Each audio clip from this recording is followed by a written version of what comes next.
This is Steve Brule with Studio Brule, and I'm live here with Elizabeth Hobson from London, UK. And she is one of the Liberty Bells, one of 5 Liberty Bells. We're having a once-a-week live stream update with the Liberty Bells. And unfortunately, there was a time change in the UK, and I didn't know about that, so we are 1 hour late, and the other Liberty Bells have gone to bed. So welcome, Elizabeth, who's still up with us, and will give us an update on what's going on in London, UK. Elizabeth, how are you? Yeah, a little bit tired, but okay. Yeah, I'm sorry I missed that time change. I had no idea. We had a time change here about 3 weeks ago, I think. So now it's 11:30 at night in London. Uh-huh. Yep. I've got an early morning tomorrow as well. An Oh, do exciting you? early morning. Yeah, my kid is playing Mowgli in his school play. Terrific. Mowgli, that's a big role here. You know, speaking Yeah. of that, that's the Jungle Book, right? Yeah. That He was made the the very, headmistress cry. he made the mistress cry. Yeah, she was so moved by his performance. Terrific. That's a great story. And that was the very first movie I ever saw when the original came out. And I think it was around 1965 or something like that. In thereabouts, in the middle 1960s. And it was the very first movie I saw in a theater. And I remember the experience of just going in to see that very first movie. Terrific movie too, with great music. So Elizabeth, Mm. what's going on in London this week? There's a lot going on. Yesterday, the Istanbul Convention ratification is marching along. Yesterday, it went to the committee stage in the House of Lords. So bills go through 2 readings, then a committee stage, then a report stage in each house, the House of Commons and the House of Lords, before there's a joint consideration of amendment stage, and then it goes to the Queen for royal assent. So we are way, way on our way to ratifying that convention, Remind me which that is convention bad again. news. Go ahead. Remind me about that convention It's again. it is a convention to combat violence against women and domestic violence, which our friend Philip Davies, well, filibustered for 77 minutes in the second reading in the House of Commons because it's completely sexist. It doesn't deal at all with violence against men, and it also has tremendous feminist theory, and it's writing feminist theory into law. If I just pull the preamble up here, it says things like recognizing that violence against women is a manifestation of historically unequal power relations between women and men, which have led to domination over and discrimination against women by men, and to the prevention of the full advancement of women. And it's full of this stuff. So very bad news for non-feminists. And this is pretty much sounds like a statement that is cut and pasted into just about everything that can be that feminists want to justify, right? Absolutely. So now I was slightly distracted there when you were going through the what that was all about. Can you start from the top there? This was just ratified in your House of Commons? It's not been ratified. No, it's in the process of ratification. So there are, let me see, 3, 6, 7 stages. It's now at the 6th stage. I've lost your audio. Can you say that again? I said that there are 7 stages it needs to go through before royal assent, and it's been through 6 stages now. Okay, I That's lost your wrong. audio 2 at the more. exact same time as the first time. There's a statement Oh you said. no. I don't know what's going on there, but try us one more time. It's a 6th stage, Okay. and then what? It's actually, let me see, 2, 3, 3, 6, 7. There's 7 stages altogether, and it's been through 6.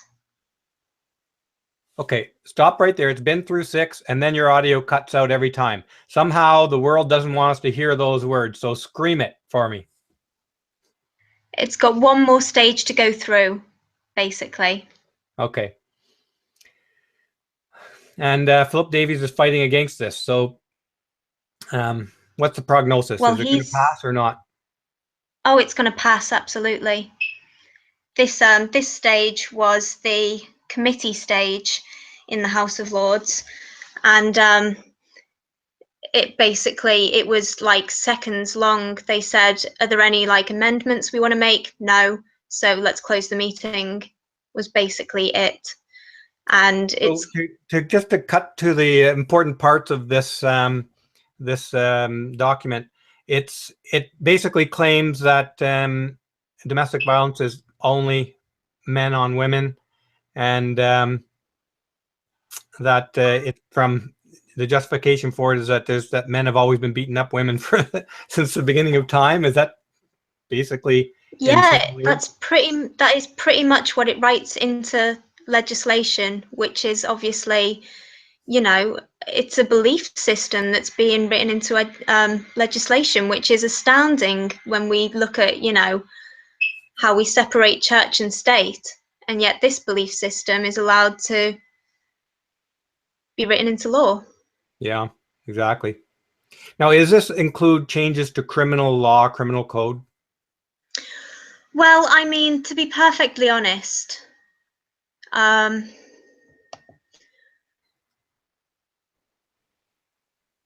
it's legally binding, and in order to comply with it, they have to criminalize offences including psychological violence, stalking, physical violence, sexual violence, including rape, engagement in non-consensual acts of a sexual nature, forced marriage, female genital mutilation, forced abortion, and forced sterilization, and sexual harassment, as well as targeting crimes committed in the name of honor. So, to be perfectly honest, all of these things are already illegal, right. Which is probably why in all of the countries that have ratified it so far, there's been no decrease in rates of domestic violence. It is nothing new.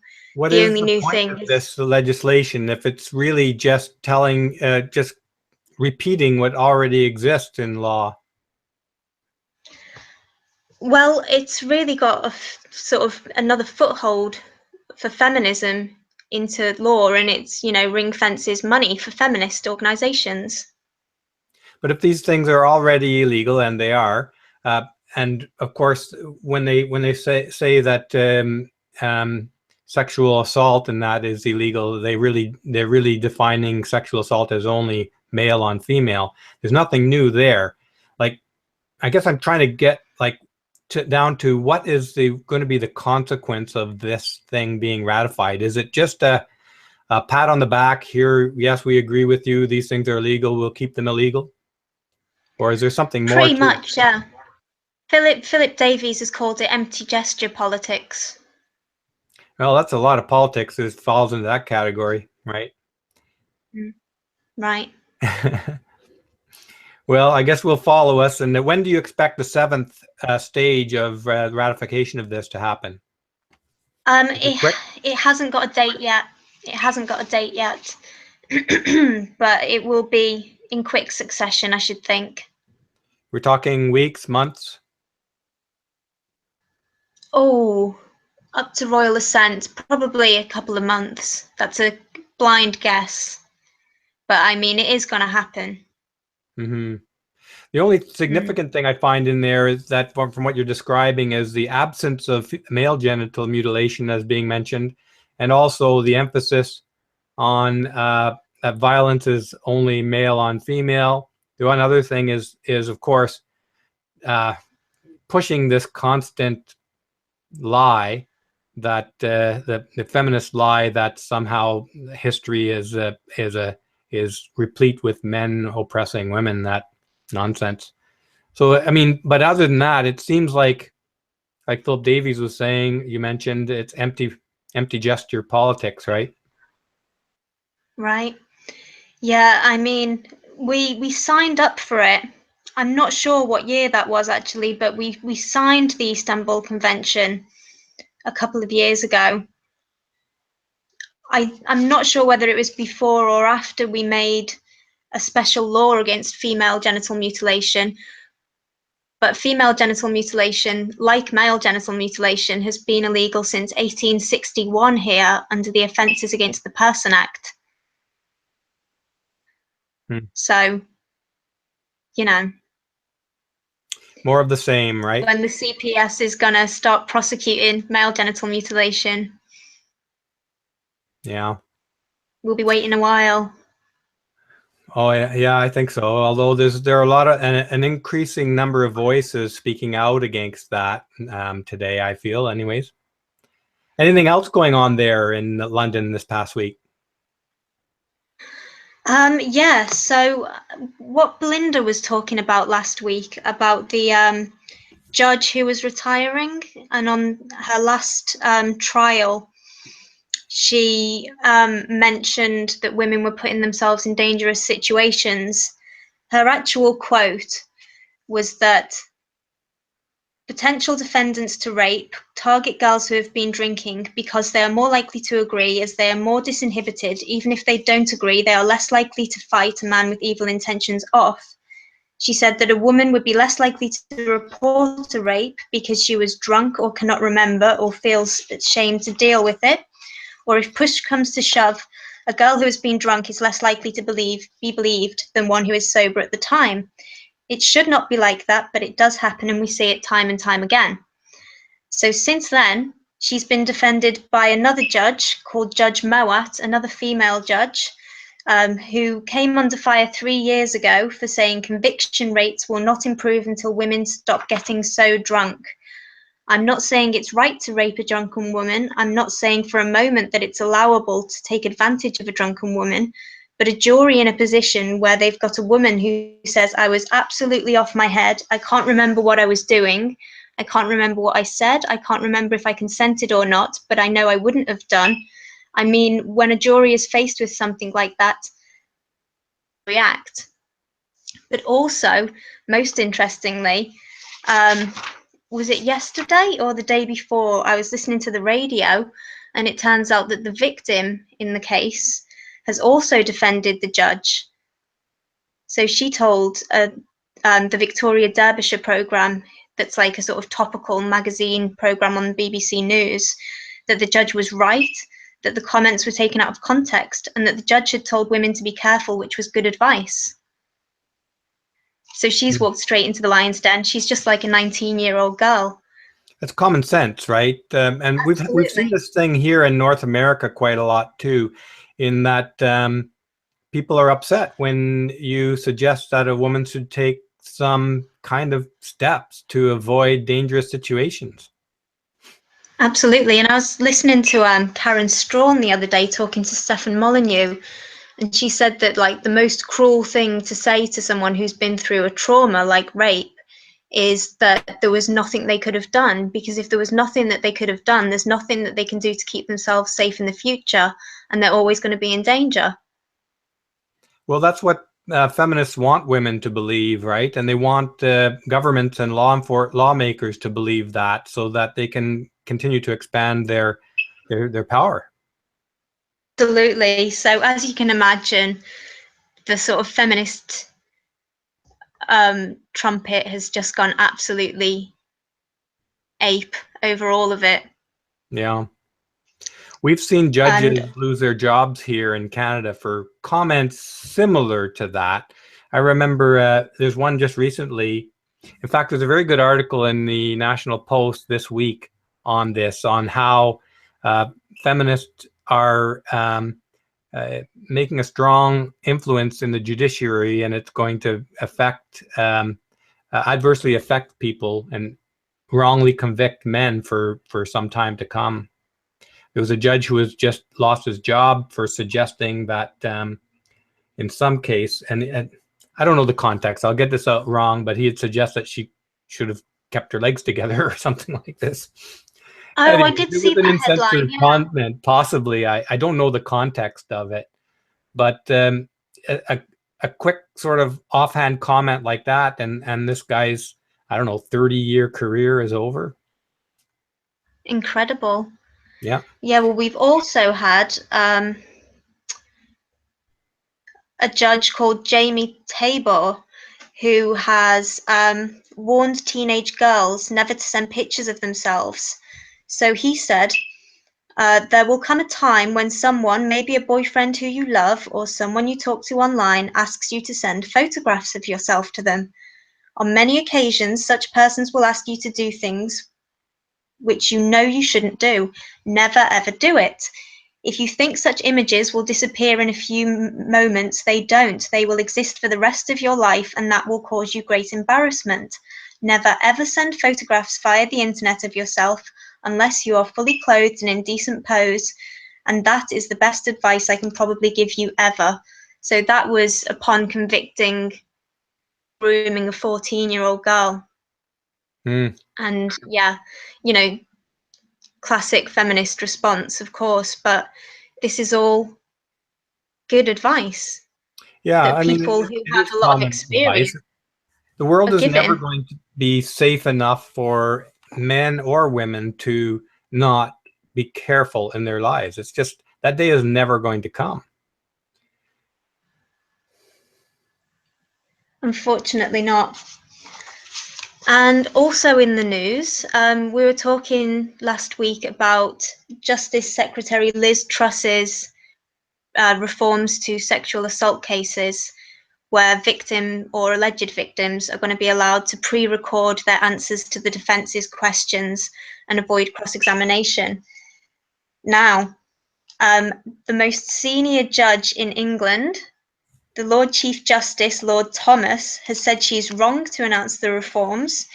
He said her department had misunderstood the thing completely, and he's written to all judges in the country to try and correct this mistake. He's told the House of Lords that it was a complete failure to understand the impracticalities of any of this, and that it's very troubling.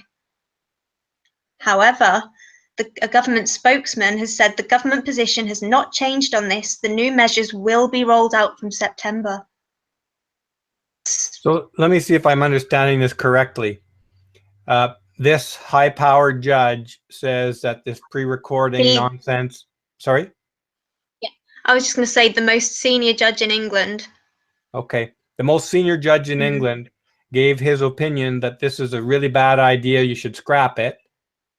And the brilliant no minds in Parliament said, we know better than your legal expertise. We're going ahead anyways with our feminist nonsense. Absolutely. That sounds about right around the world. It's outrageous. And I mean, you know, we were talking last week about how there's been all of these mostly female like judges and barristers and stuff speaking out against it. The whole legal profession seems up in arms about it, but the government is marching on with it. Well, the government is bound by they're independent. They set laws, of course, and most governments, I suspect that the British government is heavily feminist. In Canada, we have a feminist prime minister on top of that, and sorry. When Theresa May was Home Secretary, she published a photograph of herself in one of those "This is what a feminist looks like" T-shirts. There you go. So you have a feminist prime minister as well. Feminism is spreading around the world as a religion, basically. It's in every Western country. Every first world country is following this religion. Absolutely, and it's, you know, that old John Stuart Mill quote I got out a few weeks ago, where he was saying that, you know, beliefs, when they're founded on emotions rather than on rationality, only grow with the weight of arguments against them. You know, the government and the Justice Secretary have got the whole legal profession saying this is wrong. You know, the most senior judge in the country saying it's wrong, but they obviously, their belief is so strong that it means nothing to them. It's water off a duck's back. It's like insanity.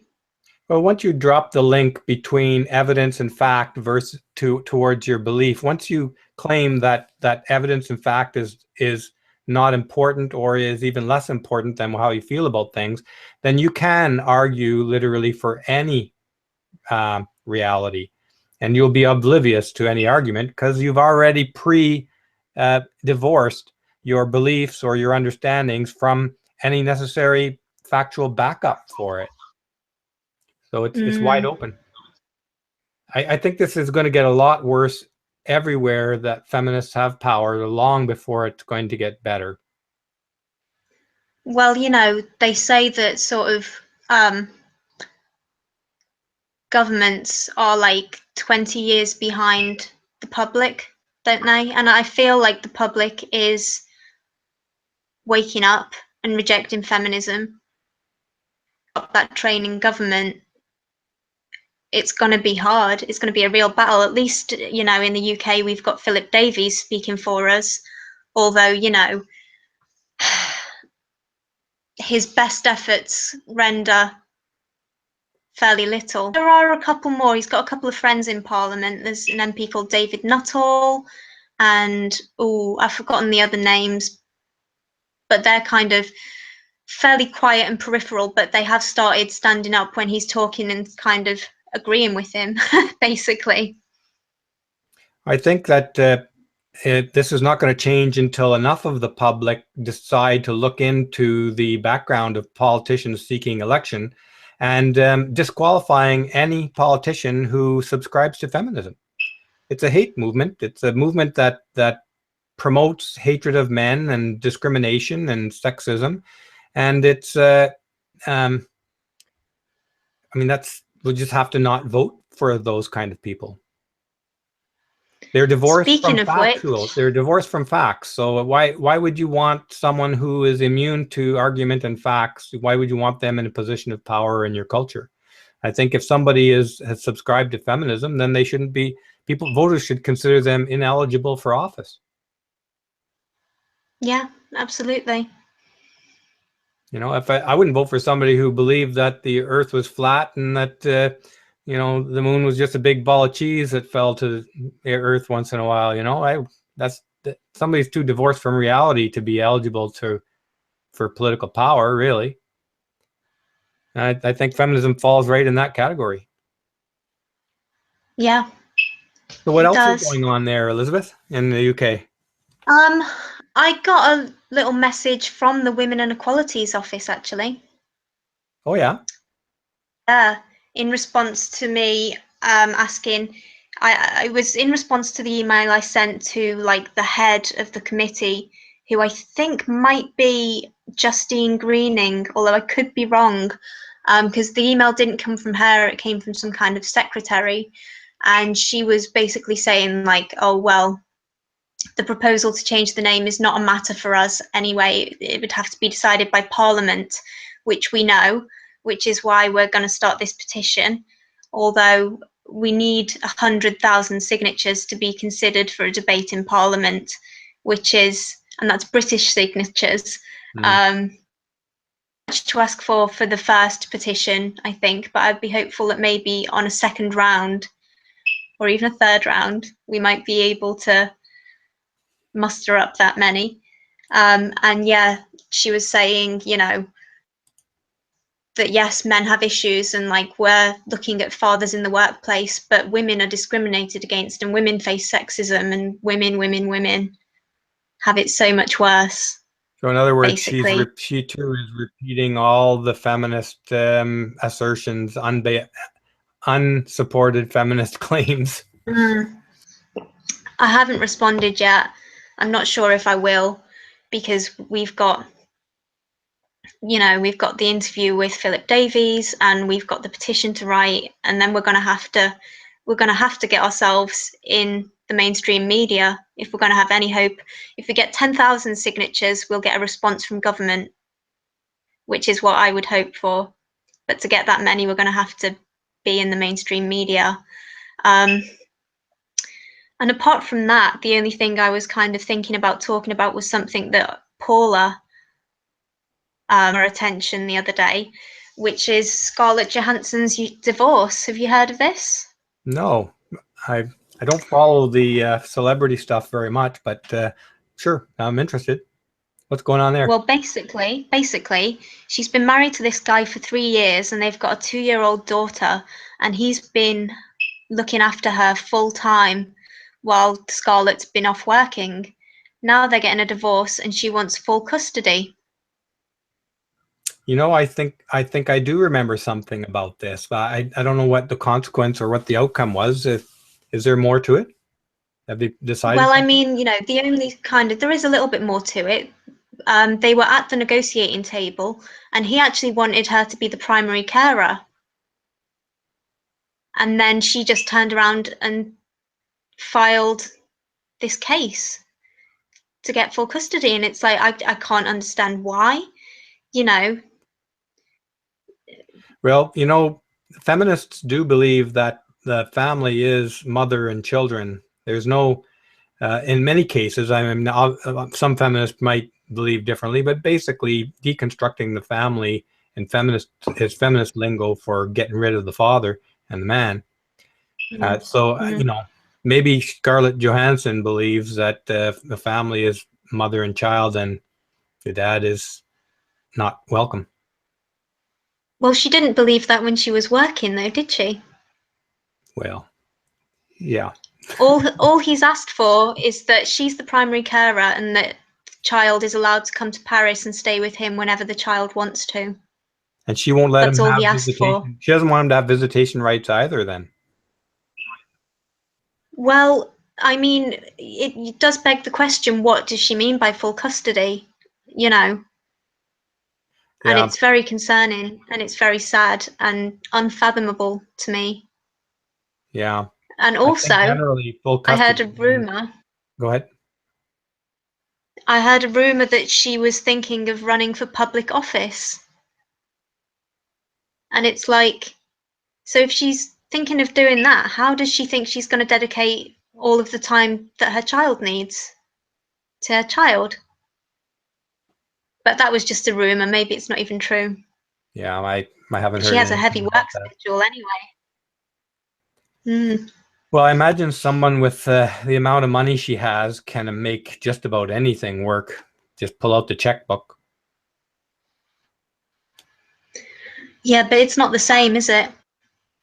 No, I don't know, Elizabeth. It's I think generally speaking, women who want full custody likely just want to be able to decide when and where anything happens. Mm. I mean, there's probably some legitimate cases. I'm sure there are legitimate cases in which that the man is a bad father, but I don't think I think that's a minority of the cases in which women go for full custody. In the majority of those cases, I think it's a bit of vengeance, it's a bit of power struggle. Yeah. Mm. Yes, I And agree. I would hope that the courts would look at that as you know, a healthy court would look at a mother like doing that kind of action as a bad sign and actually award full custody to the father. And I think in rare cases that kind of thing does happen. You Where know, a woman got in touch with me on Facebook actually, and was telling me a very similar story about how her husband came to the door after leaving her and wanted to see the children, and she said, "No, you're not going to see them. You've broken all of our hearts, and you're not going to be in our lives anymore." So he filed for custody and ended up getting full custody. And she kind of thought that I was going to be sympathetic, but I was just like, well, you had no right to do that, and the judge had called her bitter, apparently. And I was like, well, don't you think that the reason was that you wouldn't let the father see the children? right. Well, it's So, yeah, encouraging I that think some that does judges. happen. Yeah, I mean, it's really encouraging that some judges are um, taking that stance. I don't think it's that common that even in those cases, judges tend to be very, very reluctant to change or take custody away from a mother. I mean, they're not reluctant to take custody away from a father, but from a mother, they're very reluctant to do that. Yeah, I think we've got a problem with chivalry in the judiciary. Speaking of the kind of criminal justice system, we've had 2 reports this week actually published on women in prisons. Oh yeah. So I haven't had a chance to read them yet, but I was listening to Woman's Hour where they mentioned it earlier, and they were basically saying, you know, oh, these women who are in prison are all petty, persistent offenders, and they shouldn't even be there. You know, and the situation here is that if men were treated as leniently as women in the criminal justice system, 5 out of 6 male prisoners wouldn't be in there. Yeah, no, that is true. In fact, there's movement, I think, in many jurisdictions and around the world. There was one in the U.S. Not long ago to never incarcerate any women, to close women's prisons, and even reopen them as to have more cells for men. So imagine that. Yeah. I mean, imagine that that you could never imprison a woman, even for murder. So a woman goes, she kills her husband, and she walks away, and she says, "Well, I'm not going to jail anyways. What's, you know?" It is a bit of insanity here. It's total insanity. Wasn't that also an argument in the UK that they didn't want to ever imprison women? There has been that argument made. And I mean, there was a report a couple of years ago that I did read by Baroness Corsten, who said that she wanted to close the majority of women's prisons and open up a couple of small little ones that were like pleasure gardens that women would enjoy being in. Women already sort of have weekend release where they're allowed to go and stay with their families. They have all kinds of perks and privileges that men don't get. Yeah. I mean, there's been still, it's not enough. Yeah, there's been lighter sentencing on women since forever, really. And I remember a notorious case here in Canada was Paul Bernardo and his wife. Now I can't remember her name now, but the two of them raped and murdered a whole series of women. I don't remember the exact number of them, but she struck a deal and served 10 years. One of the women they raped and killed was her own sister, the woman's own sister, and they drugged her with some kind of drug and disposed of the body and went on and did quite a few more before they got caught. But she got 10 years in a minimum security, basically a resort prison for women, and is freed. Paul Bernardo, of course, was prison for life, no chance of parole. But she's now living down in, I think, one of the Caribbean islands, I think in Martinique. Out, Wow. And yeah, well, I think full of cases like that. If I remember correctly, yeah. Oh, sorry. No, just carry on. I'm just trying to scan the comments here. If there's questions that people have, if you put it in the comments, we'll try and get at it. And do check in. This is a late in the UK. I mentioned at the beginning that we're late starting because I didn't realize it was a change of time in London. There's next week we'll be on again, hopefully at the same time. That's 6:30 Eastern Standard Time, which will be 5:30 Eastern Standard Time. We'll have to move it because it's an hour earlier now, right? 10:30 in the UK. And there are 4 other Liberty Bells. Elizabeth is the only one who could stay up for us this late this week. But there are 4 other Liberty Bells that will join us in different capacities or different numbers of them at different weeks. Hopefully more of them next week. Sorry for interrupting you there, Elizabeth. Do you want to carry on while with what you're saying? I'll listen while I scan these comments here. All I was going to say was that if I remember correctly from The Fraud of Feminism by E. Balfour Bax, he said that sentencing used to be, but then the first kind of change came in, it might have been 1820. The law that got changed was that it was outlawed for women prisoners to be like beaten with canes, but it wasn't outlawed for male prisoners. And that might have been 1820, although I might have got that wrong. But it hasn't been like that always. It's been like that since feminism. Right. Well, I don't know. I suspect that, I mean, male prisons, if you go back in history, I think have always been pretty brutal. I don't know my history in terms of that at all. So I don't even know when they started or imprisoning women, or if really don't know. So if somebody knows anything about that in the comments, feel free to. Oh, Carla Homolka was Paula Bernardo's wife, and co-conspirator in multiple murders. Carla Homolka. And apparently she has 2 or 3 kids now, but I believe someone said that they thought she was living in Quebec, but I'm pretty sure I read that she had moved to, I think, Martinique or one of those smaller Caribbean islands. So, Elizabeth, anything else you want to talk about tonight? That's all for me. That's all I've noted down this week. Terrific. Well, really glad to talk to you, and it's really late there for you now. It must be 1 o'clock in the morning? No, it's 12:10, but 10 I've past got a very 12. early morning tomorrow, so it's late enough for me. Right. Okay, terrific. Well, I really appreciate you talking to me again this week, and hopefully you'll be on with us again next week with a couple of the other Liberty Bells. And folks, Absolutely.